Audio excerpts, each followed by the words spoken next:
typically, like this time last year, I was actually really struggling. This was before I had the studio and before I had all these sorts of things lined up. And but it's also before I realized you reap what you sow in business, but it's just not week to week. It's quarter to quarter or half year to half year. That's what I started to realize in business. And since I've followed that, I haven't failed.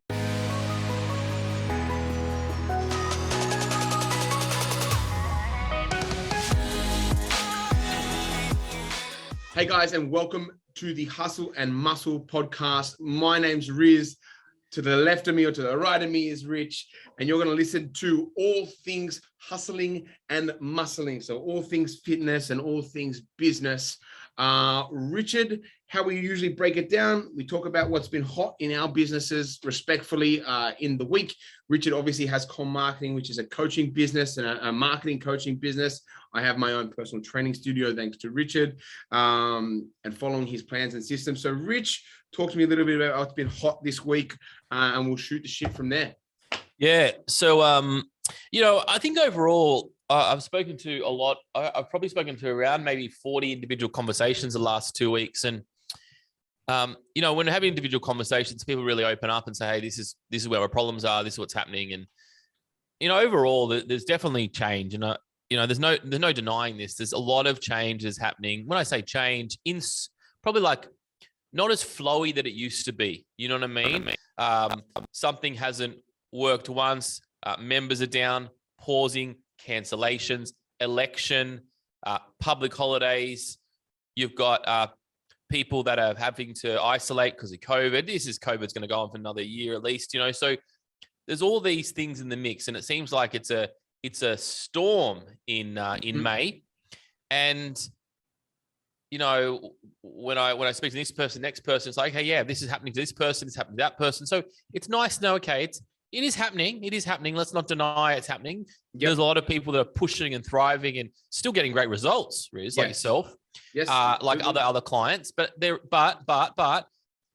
if you don't, in some seasons push, what may have just been like just floating along is that we can't float sometimes. In business, we can't always float. We can't always have the holiday. Yes. We can't always be pushing. There's different seasons for different things. We always talk about this. And so I'm feeling a lot of this at the moment. I don't know if you feel that. Look, mate, in people you talk to. Yeah, look, I'm in two minds. I've got clients that are coming in and making great progress. And I've actually had the least amount of cancellations I've had in the last 2 months. Nice. So my retention rate is the best it's ever been, which is given the last 2 months, which is fascinating for me because typically, like this time last year, I was actually really struggling. This was before I had the studio and before I had all these sorts of things lined up. And but it's also before I realized you reap what you sow in business, but it's just not week to week. It's quarter to quarter or half year to half year. That's what I started to realize in business. And since I've followed that, I haven't failed. Now, if I want to go well in quarter 2 of 2023, I've got to drill quarter 1 of 2023. If I want to go well in quarter 4, I got to drill quarter 3. And those are the things that and that means putting more money on marketing without doubt. That means having quality ad campaigns. That means constantly generating leads every week, regardless of conversion, because they might convert down the line if I have a good email campaign, a good sticky content campaign, like you've taught me. So it might not be the win at the front, but it'll be a win down the line. And the more I rack up those, the better off I'm going to be. And so I think a lot of people don't understand you reap what you sow. And if you are sowing so much in quarter 1, you're going to reap in quarter 2. And a lot of people just don't understand that. And I think people aren't critical enough of their own, what's actually happening in their business and how they're approaching it. And they don't look at themselves as the problem. They look at the environment as the problem. I've never done that. I've fallen on the bandwagon and gone, oh, it's winter before. But that's never got me the clients that I needed. Yeah, it's a good point. Like we can look at the environment, but essentially I love this concept, but then it sort of forces us to look inside our business that way. Yes. So if you are going, hey, let's wait for next month or let's wait to that, in a way, we've woken up as a business owner and go, hey, something's not the same as it was. Let's automatically blame here, but eventually we then got to go, okay, how can we improve? Yes. And if that's all it does, that's great. Yeah, absolutely. And I just think people need to be a lot more diagnostic about their business, a lot more finger on the pulse, and a lot more honest. And if you blame the external things, okay, let's say, Rich, I wanted to lose 10 kilograms of body fat. Yep. But I go, Easter's coming up. And I go, it's getting cold. And it's a couple of long weekends. It's going to set me back. I've already set myself up for failure or not getting the best results I can. Whereas if I go, what do I need to do to keep putting out shit so people are interested and care about what I do? The problem, I am the problem and I am the solution. Whereas if we go, the problem is out there, I don't know about the solution. I don't know what it is. Well, you're fucked because you're not going to be looking for the solution. You're just going to be looking at the problem, election, end of financial year, and it's like, no. In business, you have to be proactive. Personal training wasn't even a job 40 years ago. That is true. That is true. True. That's only what I'm 30 next week. That's 3/4 of my life. Personal training's been an industry. That's it. That's not a long time. If you're looking at a Sparky, if you're a Sparky or a builder, and that shit's been around for centuries, fair enough. But like it's changing. I call it a need and a want, a need and a want industry. And as much as we think that fitness and wellness is a need. It's not. Depending on who you're talking to. So for example, this week, Rizz, I spoke to a very good client of ours, and she has a lot of females in her business, a lot of mums. And she was telling me that, mums are the first people that basically put themselves, well, we all know they put themselves first. And so if things are adjusting in the household, like they want to tighten the belt, for example, financially, they'll be the first people that cancel and so forth. But even though she tells me that, in the next sentence, it's like, well, we're doing this and this, and we're expanding here, and we're doing this, and proactive. Yeah. So, I remember when I was a personal trainer, first started personal training, Rizz, would have been 1998. Sounds a bit old, doesn't it? And the biggest problem that I had, exactly what you said, is like people would ask, what is personal training? Is personal training just for the rich and famous? That was the problem there. Now, what's our problem? Oh, there's competition. What do you want? You want no personal trainers, or you want competition? I was one of the youngest personal trainers when I did my certificate. 17, right? Yeah, and I lied about my age for a good part of 4 years, I believe, Rizz. Yeah, smart. I lied about my age because I thought that my problem would be that I'm too young to train and nobody will take me seriously and pay me, right? And so there's always problems at some level of what you do. So I don't think they go away. But I think what we're seeing that we had a good run for a long time. Business, life, good run. Yeah, you said last week, gratitude. Absolutely. So much gratitude. And so, we go down the road and have a coffee for $4.50, $5. Like, that's probably more than most people in the world get paid per hour. And so we're here having a good life, essentially, in Australia and New Zealand. We're compared to the rest of the world, we're a very, we're a population that very affluent. Very, very affluent. And so when something slightly adjusts, the weather, competition, a change in politics, interest rates, I don't think we automatically blame, but if we listen to the surroundings, like the news and so forth, they will tell you that's to blame. But as a business owner, there's one thing that we have, and it's ourselves.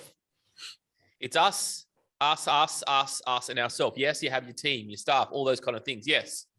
But it's up to you if you rely on your team. It's up to you if you promote your business. It's up to you if you put a leader in. It's up to you if you become a leader.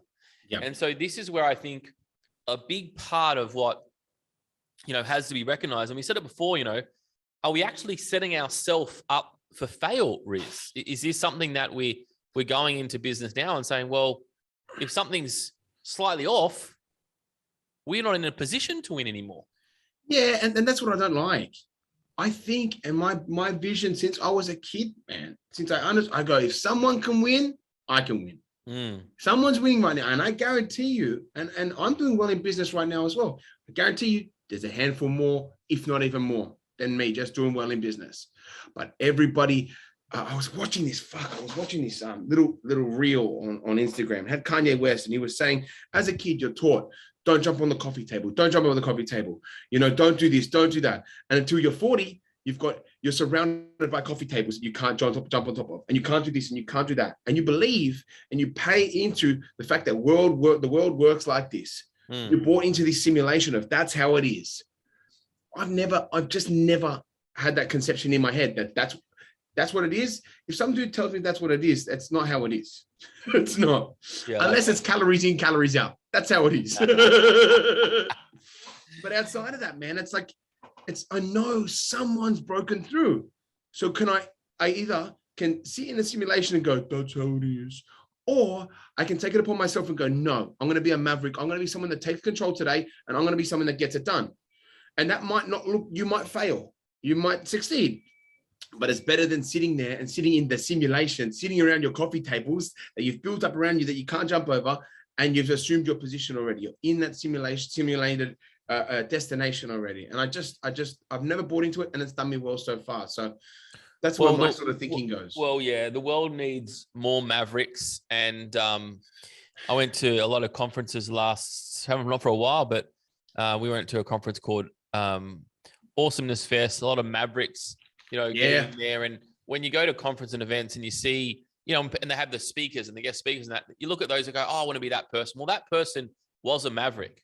That person did things to become that. Yes. And I look at, independent business owners, franchise business owners, and either way, there's no right or wrong. It's about, you have to readjust the business according to how you think you're going to grow it. And yeah, you're right. You can't believe everything out there. No, because I mean, look, it's like you said, setting yourself up for failure, right? For me, I realized that I'm in a very fortunate position to have clients and to figure out some way of communicating with my potential market that I want to train them, and that my services are going to benefit them in a very fortunate way. But I've also been like, don't take this shit for granted. Because the one time I slipped, I slipped. We remember that, man. We remembered, yeah. Yuck. Don't want to go back there.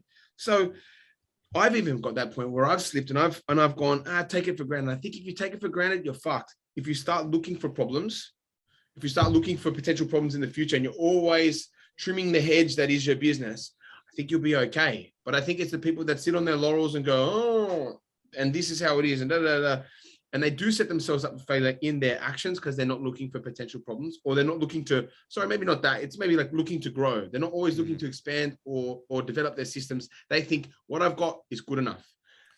No, it's not the case. Not the case. Everything always needs to be tweaked and changed. And behind the scenes, it needs to be so you can deliver a better product every single day. People don't understand that. And if you're listening to this and you're new to business, I think I call it being green a little bit. And everybody goes through it, green, new to business.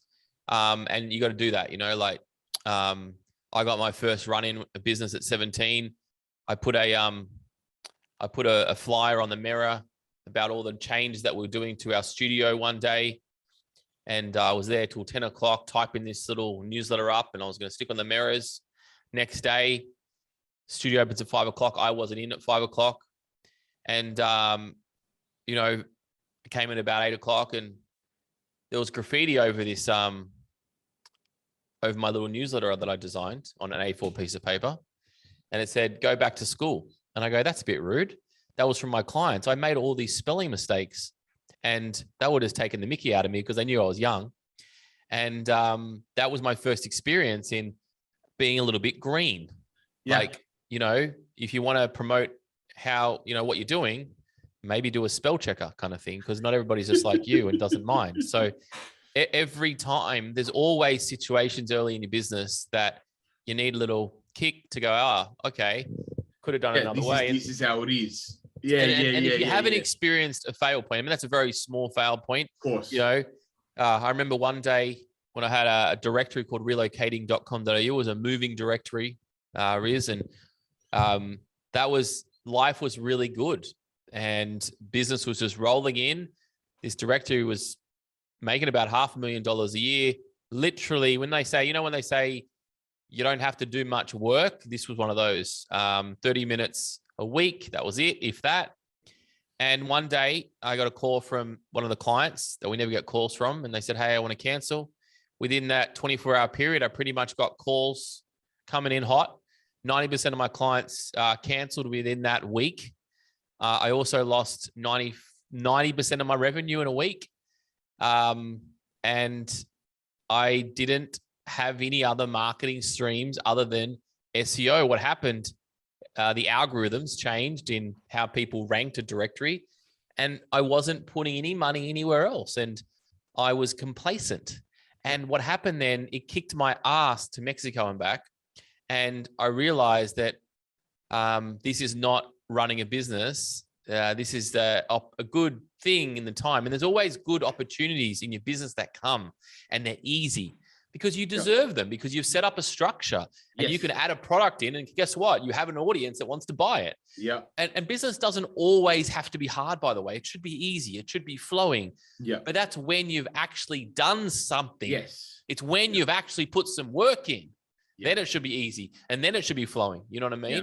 Well, I had the same thing with a physique. It's like when you get to a certain level and you break the barrier and you get to the physique, the part where your physique is where it's at, it's actually relatively easy to maintain on a food thing.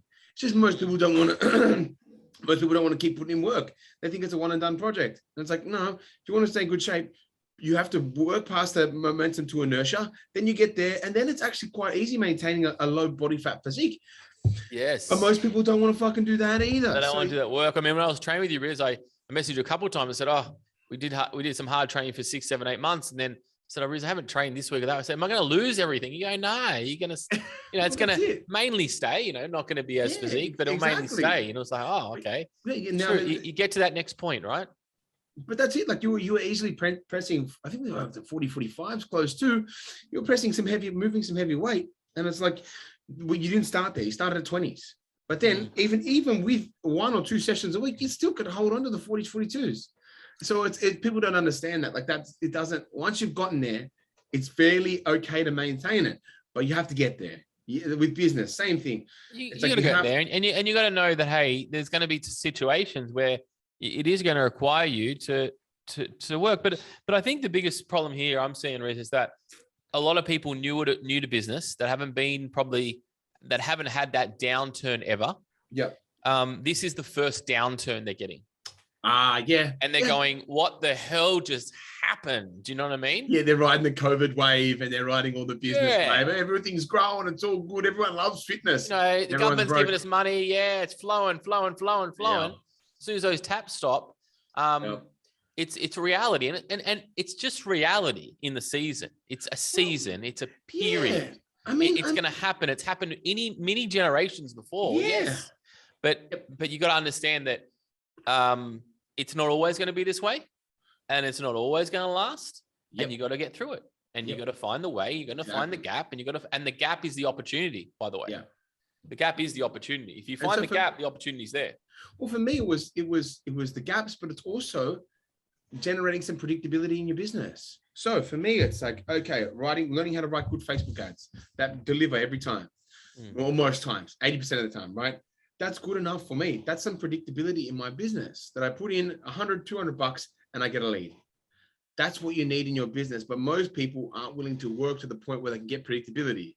They're like still throwing shit and going, oh, my Instagram posting like this and this and this. I'm like, bro, daily Instagram posts are a baseline for me. That is a baseline. That is like, that's a non-negotiable. And it's like an email marketing, non-negotiable. All these things are on top of that shit. Then I'm going to do ads. I'm going to go 10 times above and beyond because I know that downturn will come if I don't. And I think that most people don't. It's like like you said, they're green. They're like, I'm good until it's not good. And then you're fucked if you're not proactive.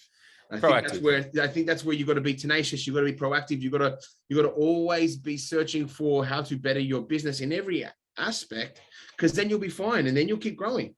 Yeah. But if you don't, you're going to be one of those people that go, And I'm actually loving the season at the moment. I'll be honest. We've got a whole bunch of new clients that are coming through, and these clients, they're coming through and wanting to learn marketing, and they've got very successful businesses. And yeah, I said, you've got some goodies coming through. Why you want to come in? And I said, well, we know that a franchise comes in and they've got cash that they're putting into marketing. We know that there's someone young going to come in there. They have Instagram and they understand that. And we've been here for 10 years. We're making some good revenue, but we don't want to get left behind. No. And that to me is 100% respect, because that tells me to say, hey, they're in it and they're going to keep going and they're going to keep going. They're going to keep going. Good operators. Good operators. Yeah. So you don't want to, I think we don't want to look for things that are problems, like you said.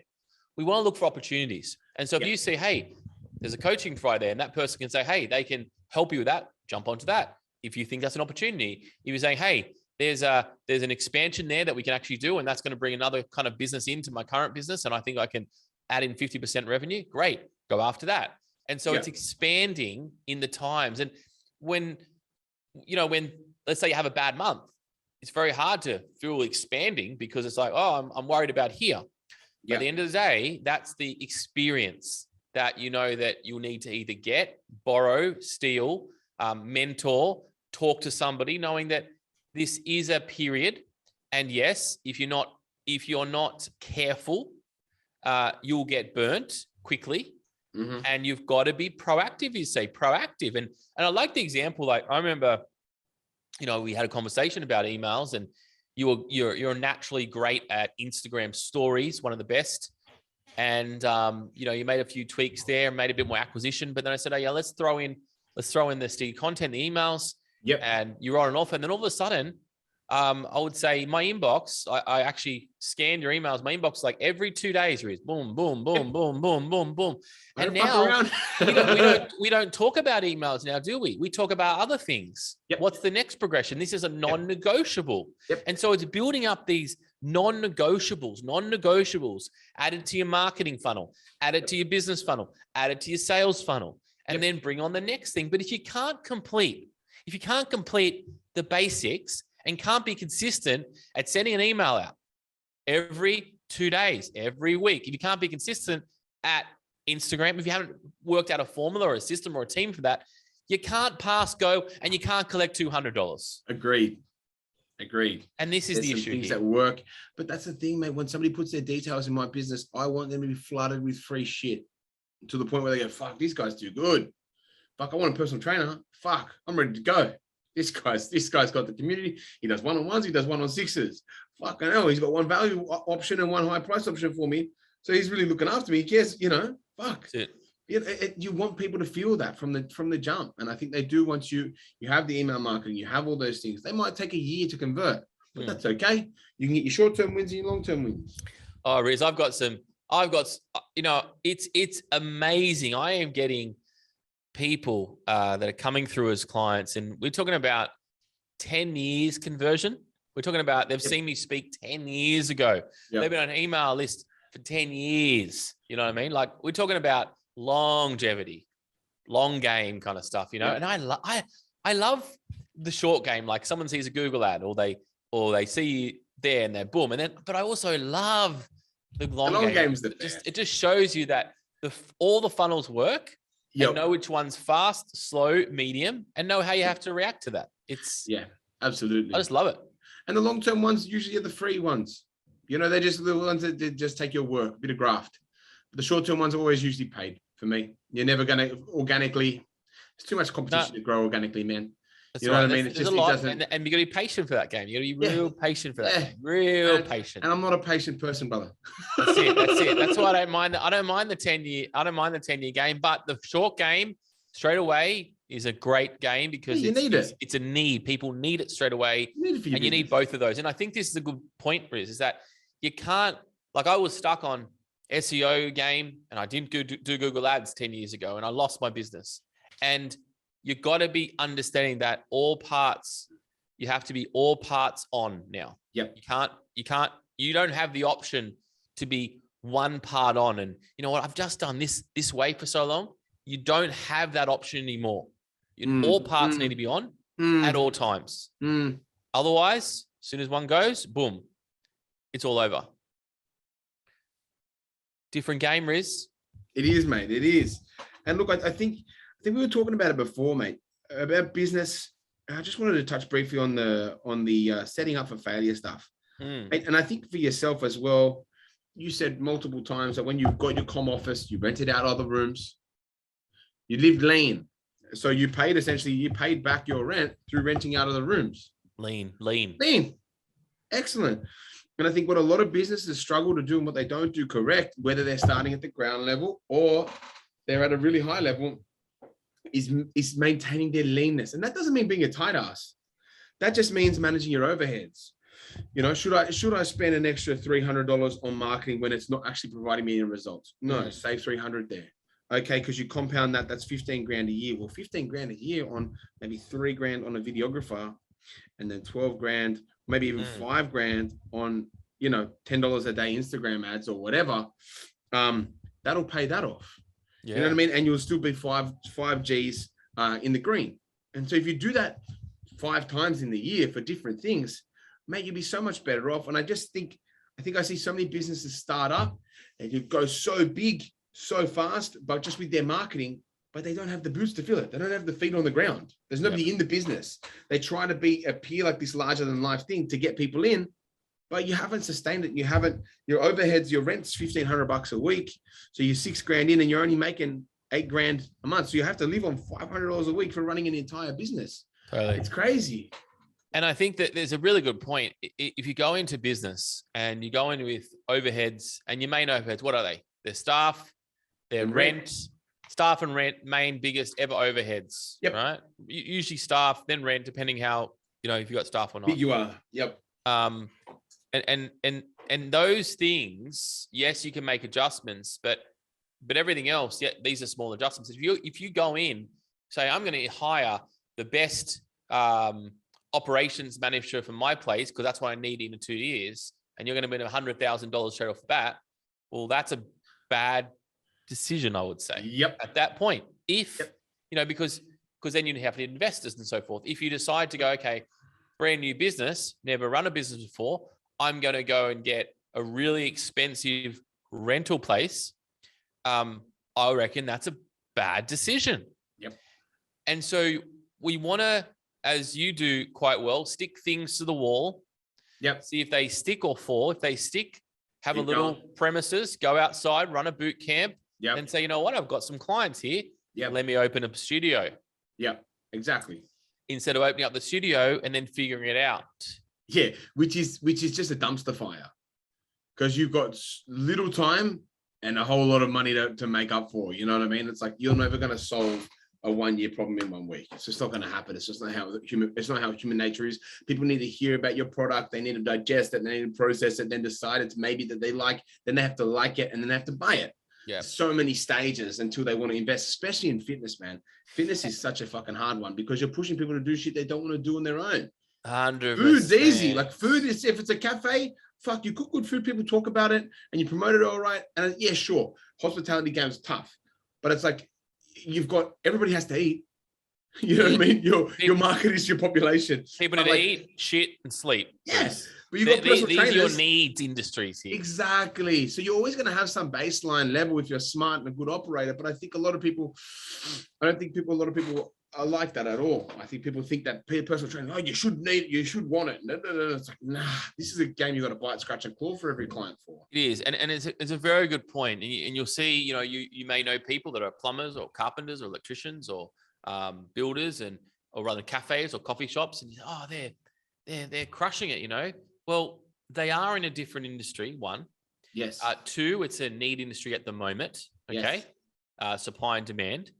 And we've got to understand that industry is also, is that something that you want to get into? Is it something you want to do?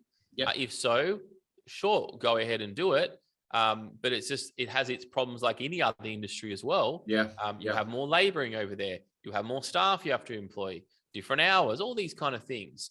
And so you do have to understand, if you are coming in the fitness industry, well, you do have to understand there's pros and cons to this industry as well, like any other industry.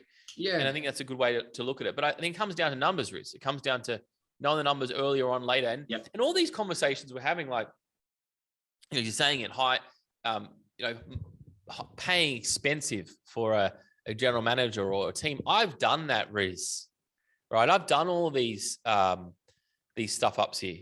I spent a long time putting a lot of money into team members that we weren't at that level, but we're paying big dollars for, you know? And so everything that I think we're saying on this podcast comes with love because we've been through this scenario. Yep. And it's like, these are the scenarios that I keep seeing time and time, common problems. If we can solve these common problems, I believe, honestly, we can have a more successful business and a better body and more clarity in what we're trying to do. Yeah, absolutely. And so we do have to stay lean in this point.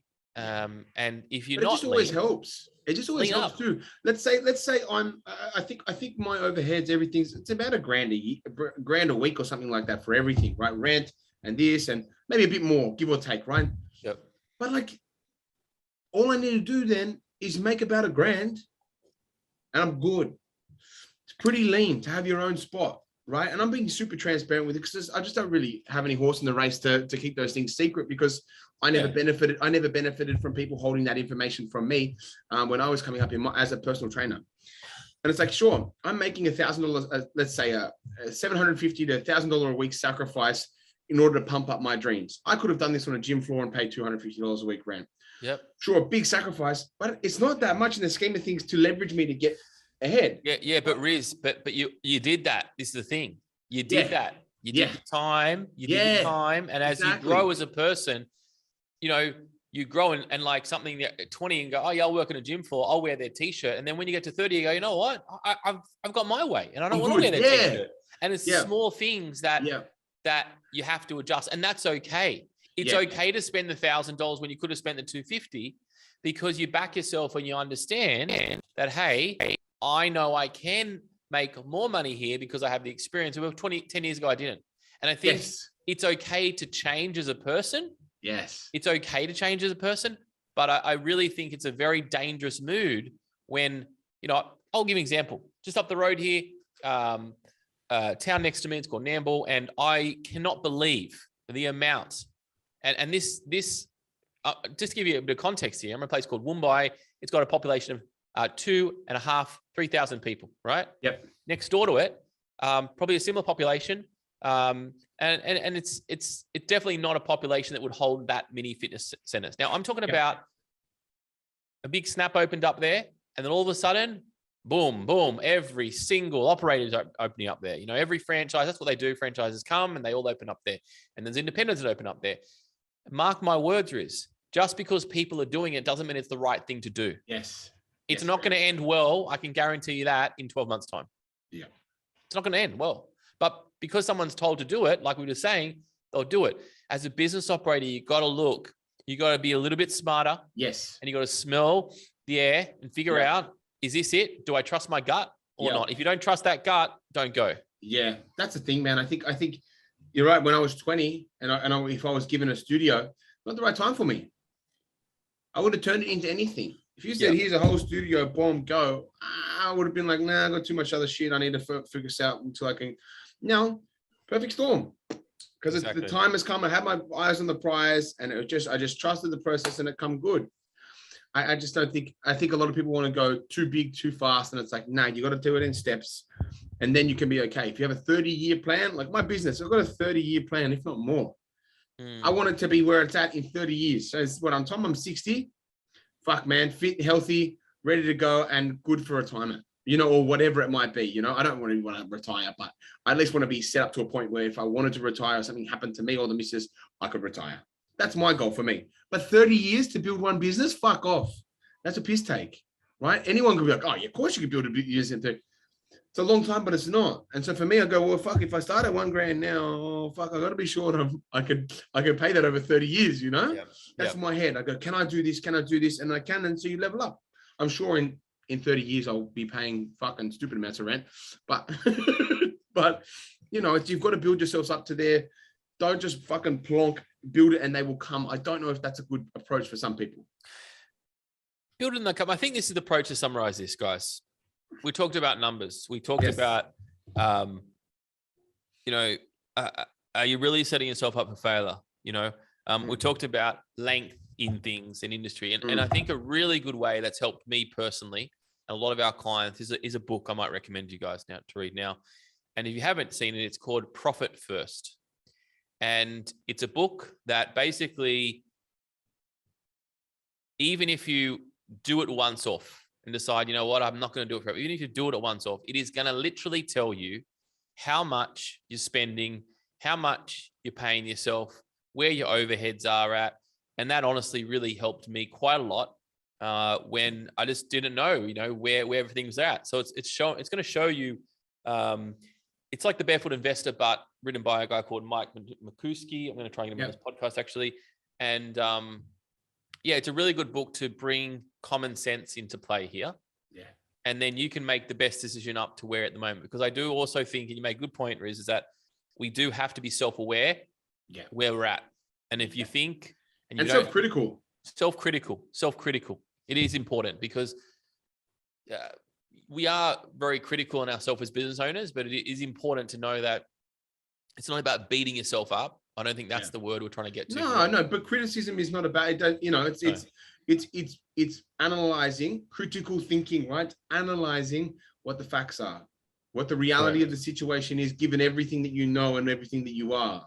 And I think that's it. I think so. And guys, if you need help with that, there's so many ways to get help. If you've been listening to me, you can go to our website, commarketing.com.au, book in for we call it the marketing muscle up.